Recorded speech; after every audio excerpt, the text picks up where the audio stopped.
So last Sunday, we heard an awful lot about the harvest, one of Jesus' many metaphors for how God intends to reach the world. And we also heard about our place as workers within the harvest, as the ones through whom God intends to reach the world. But one of the other things that we heard about the harvest was the importance of prayer. Prayer to the Lord of the harvest that he would send out workers. When it comes to the harvest, Jesus actually made prayer priority number one.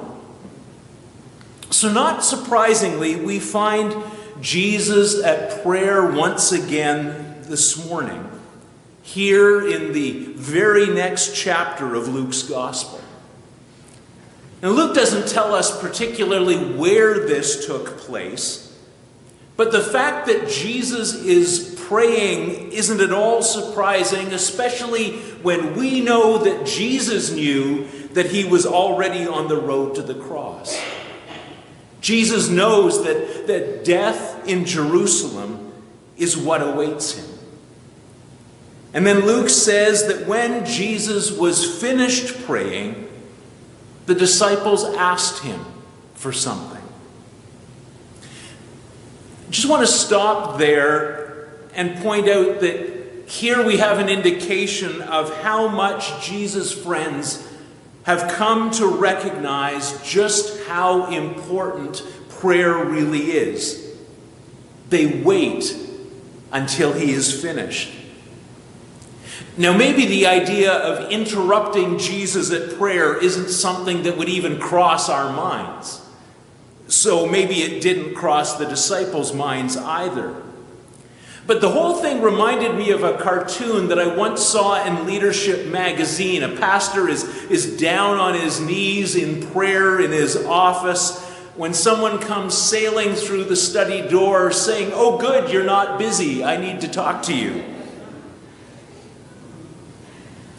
That is not what happens here in Luke's Gospel. By this time, the disciples knew that prayer was serious business, not something to be interrupted. And so they waited until Jesus was done. But it also says something that in all four Gospels, this is the only recorded mention of Jesus the disciples actually asking Jesus to teach them something. And that something was prayer.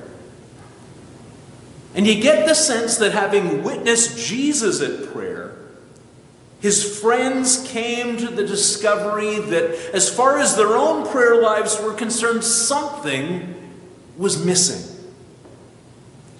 And whether that something was something they'd sensed was missing before they met Jesus, we don't know. But it's clear from Luke that once they'd met Jesus, once they saw him in action, once they saw how he lived, once they saw how he related to people, and certainly once they saw how he related to the Father, they knew that they were seeing something that they had never seen before.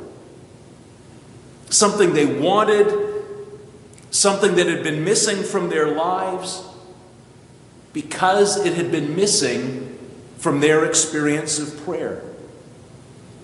And so they asked him, "Lord, teach us to pray."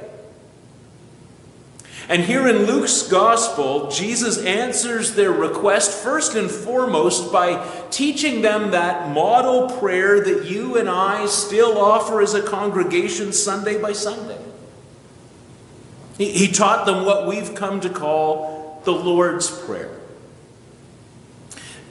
Now, maybe I should point out here that while it was certainly Jesus who taught them this prayer was really meant to be a model for their prayer life rather than for Jesus' own. So, in fact, it might be better to call this the disciples' prayer rather than the Lord's Prayer. But whatever we call it, Luke's version includes 5 crucial lessons about prayer. Lessons Jesus intended would help move our prayer lives closer to his own. And the first of those lessons is be clear about who you're talking to. When you pray, say, Father. Now, I've come at this part of the prayer before in terms of the incredible frustration that we can feel when we know that we are not talking to the right person. The exasperation, for instance, of trying to navigate your way through all kinds of levels of customer service representatives who simply want to put you on hold so they can pass you along to somebody else. And the incredible relief that therefore comes when you finally get to talk to somebody who can do something about your problem.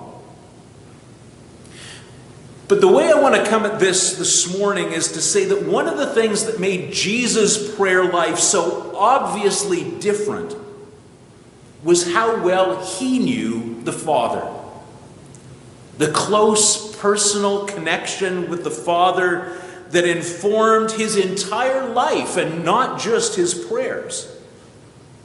And I'm sure that's what the disciples saw. So in terms of being clear about who you're talking to, what I really want to say is that if you want your own prayer life to move more and more towards that we see in Jesus, then we need to get to know the Father as Jesus did. Now, sure, we'll never be able to know the Father in quite the same way that Jesus did. Jesus, what I would call spiritual DNA, was all divine. As Paul puts it, in him all the fullness of God was pleased to dwell.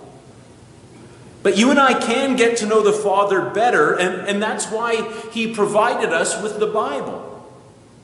This is where God makes himself known. This is where he shares himself with us. This is like reading the Father's diary. Apart from the Bible, it is far too easy for us to simply create a God who suits us. A God, you might say, who is created in our image. But the Scriptures are where we come to know God as he really is. And so if you want your prayer life to become more like Jesus, the first thing you need to do is get to know the Father better. Be clear about who you're talking to. And then be clear about your priorities. And let me warn you right here that pursuing a deeper, more meaningful prayer life is going to change you. It's going to stand your world on its head because it's going to stand your priorities on their heads. Instead of coming to God first off with our shopping list of requests, Jesus teaches the disciples that as they come to prayer, their very first priorities need to be God's name and God's kingdom. Those were the things that were driving Jesus toward Jerusalem. And God intends that those would be the things that drive us. So much for prayers that read like letters to Santa Claus. We may think of the Lord's Prayer as routine, but it is anything but. The transformation of not only our prayer life, but of who we are continues with the third lesson that this model prayer has to teach us. And that's be clear about the difference between wants and needs. Give us each day our daily bread. You and I can be grateful that we live in a time and a place where most of us wouldn't even think about the need to pray for bread. Food security is something we rarely even think about. But that is certainly not not the case for all, and it's not even the case for all Canadians. That's why we support St. David's Food Bank, Evangel Hall, the Crop Share Project, PWS&D. But remembering that Jesus invited us to pray for our daily food and has given many of us the means to be the answer to that prayer for others, means rethinking what is essential and what is not. As somebody once said, it involves learning to live with less so that others can experience more. And the most recent Canadian statistics on this are actually deeply troubling. Last year, less than 20% of Canadians recorded a gift to charity on their tax returns. Less than 20%. Among those who did, the average amount was less than $500, just over 0.5% of people's income. And that marked a 20-year low. What that says to me is that it's time, not just as individuals, but as a society, to rethink the difference between wants and needs. And Jesus' model prayer, rightly prayed, is for us a weekly call to do just that. Then the fourth lesson this prayer holds for us, and one which also has the capacity to radically change our prayer lives, is be clear about the flow of grace. Forgive us our sins, for we ourselves forgive everyone indebted to us. Let's just stop for a moment and think about whether that's true. Do we forgive everyone who's indebted to us? Everyone who has sinned against us? That may well be the hardest part of praying the disciples' prayer. That may be where the greatest challenge lies. In Matthew's Gospel, in the Sermon on the Mount, which is where Matthew records his version of the Lord's Prayer, Jesus tells his followers to be reconciled to one another before offering their gifts at the temple altar. He implies that unforgiven sin not only gets in the way of our human relationships, but that it gets in the way of our ability to worship as well. It creates a kind of blockage to our own experience of God and of His mercy. To put it another way, grudges get in the way of grace. And so sometimes what's missing from our prayer lives is best explained in terms of the barriers within our own hearts. Barriers created by unforgiveness. A dam which only the floodwaters of God's grace can remove.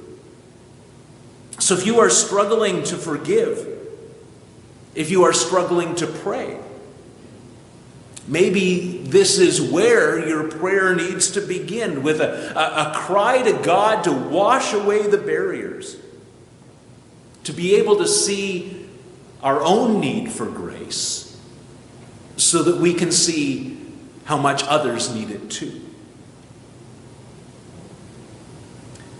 Then the last of these 5 lessons on prayer is be clear about who holds the future.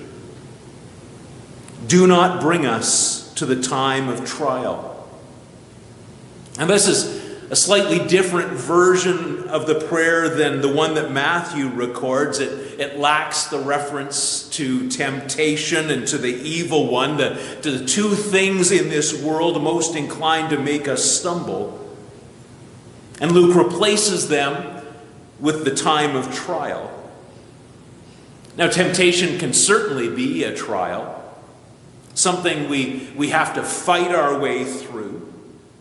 And I'm sure that Jesus himself would have described his own confrontation with the evil one in the wilderness as a trial of his own resolve, a trial of his own mission, even a trial of his own sense of identity as the Son of God. So while the words are different, the meaning is still the same. The road ahead is full of potholes. You and I both know how often we've driven straight into them. So this is a prayer that says to God, here, you take the steering wheel. You are so much better at this than I am. And there's probably no more sensible prayer that we can pray than that one, because we really can't control where the road of life will take us. Often we can't even see the potholes until we hit them. But with God at the wheel, who knows how many he may be able to safely steer us past. And for those that there is no going around, and there are some of those, who would you really rather have at the wheel than the Father to whom we pray? So when you pray, be clear about who holds the future. It is certainly not us. Jesus, with the unique perspective that was his, knew where the road was taking him. What lay before him was Jerusalem. What lay before him was the cross. And knowing that, he prayed. His friends saw in Jesus praying something that they were missing. Something they wanted, something they needed, something they craved, as those who could not see the road ahead. As those who still can't see what tomorrow will hold. That prayer is just as important to us.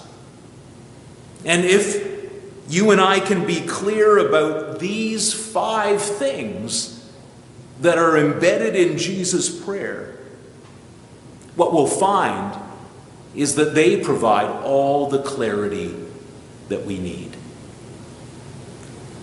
Amen.